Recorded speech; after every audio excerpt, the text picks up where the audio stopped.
Ronnie, and for the past 4 years plus, I've been volunteering at Tennis for Fun.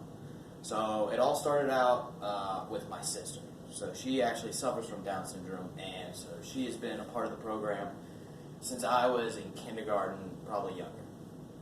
And this program actually takes children like her, and well, they range from all ages. I've taught 45-year-olds. And they help these disabled people learn how to play tennis, and then they have them compete in the Special Olympics. So when I came to the high school that I used to go to, Jesuit High School, they demanded me to volunteer for 100 plus hours. So I needed to figure out, okay, where am I going to do this? Tennis for Fun. So in the first couple of years, I didn't really know what I was doing, and I slowly developed, like, okay, I have to get these students to be able to hit a ball over a net. That's pretty much it. Sometimes you can get them to dribble, most of them don't do that. No matter how hard you try, they just don't get that. But overall, I gotta say it was a good experience. I learned especially the value of my time. What I could have been doing in this hour or two every Friday was probably just sitting in my room watching YouTube videos or doing homework, but that's not that important. Overall, I learned that rather than sitting there for an hour and basically accomplishing nothing, I could go and I could help these children have a good time and learn how to do something and maybe make their lives just that much better.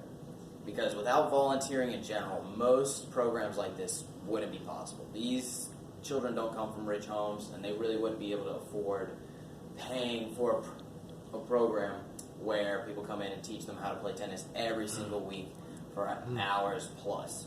So without people like me being forced to volunteer, or people who really genuinely care about these children, who just get joy from going and volunteering, these things wouldn't be possible. And it also taught me things like time management, because I would have to go every single Friday without fail to these programs. I would have to go to competitions that are 7 in the morning that are like hours away from my house. So I'd have to remember, okay, I can't stay up till 1 a.m. tonight because I have to go and be there for these children. And it also taught me how to teach these children, because, at first, like I said, I wasn't that good. But, over time you learn, all right, this is how their minds work, because they are on a spectrum. Some people, they're perfectly fine. They might have a little, like, something wrong, but they can get tennis just like that. And it takes maybe 5 minutes to learn something that, for others, it would take hours, if not multiple sessions, days, really. So it really taught me how to learn how they learn in order to teach them. And it also taught me patience, because most of these kids, like I said, they're not up there. They're not all there. So some of them think that they are like tennis stars. These girls will be like, yeah, I'm Serena Williams, but really they'll just be going like this every time the ball comes to them, and it's not going over the net anytime soon.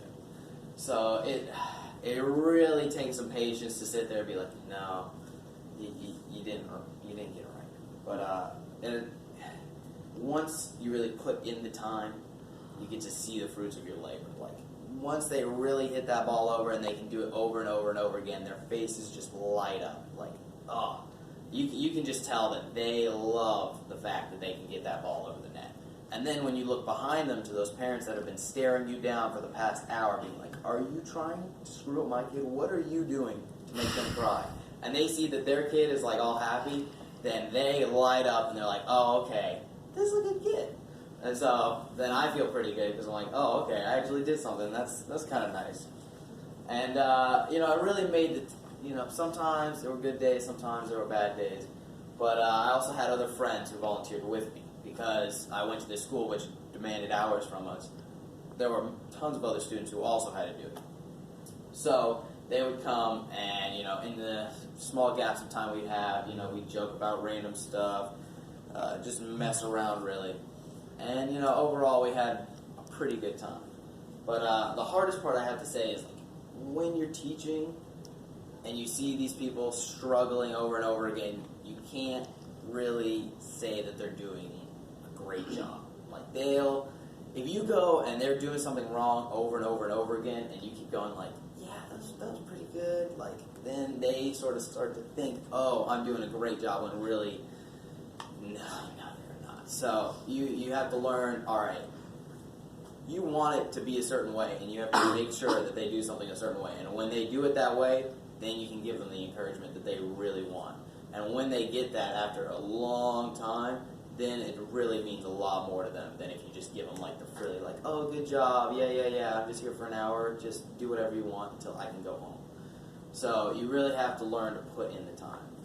So overall, the experience, I have to say, it was pretty fun. The athletes, they gained a lot from it, and then the parents then gained a lot from it, and so I gained a lot from it. So I gotta say, if you are in a position where you can volunteer for people like that, or really volunteer in general, you really should do it. It means a lot more to them than it probably does to you, but overall, good comes out. So, thank you.